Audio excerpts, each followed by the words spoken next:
మరి మటన్ చికెన్తో పోలిస్తే చేపలు ఎందుకు మంచిది అంటారంటే చేపల్లో ఒమేగా 3 ఉండబట్టి మంచిది అని అంటుంటారు కదా.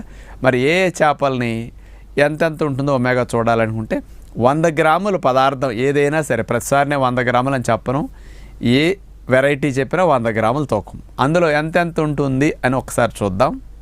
బొచ్చ చేప 0.3 మిల్లీగ్రామ్స్, అంటే చాలా తక్కువ ఉంది బొచ్చులో. బొమ్మిడాలు 112 మిల్లీగ్రాములు. జల్లలు క్యాట్ఫిష్ 163 మిల్లీగ్రామ్స్. మోసు చేప 370 మిల్లీగ్రాములు. బంగారు తీగ 26 మిల్లీగ్రాములు. పులస కాస్ట్లీ చేప, ఈ పులస 313 మిల్లీగ్రాములు.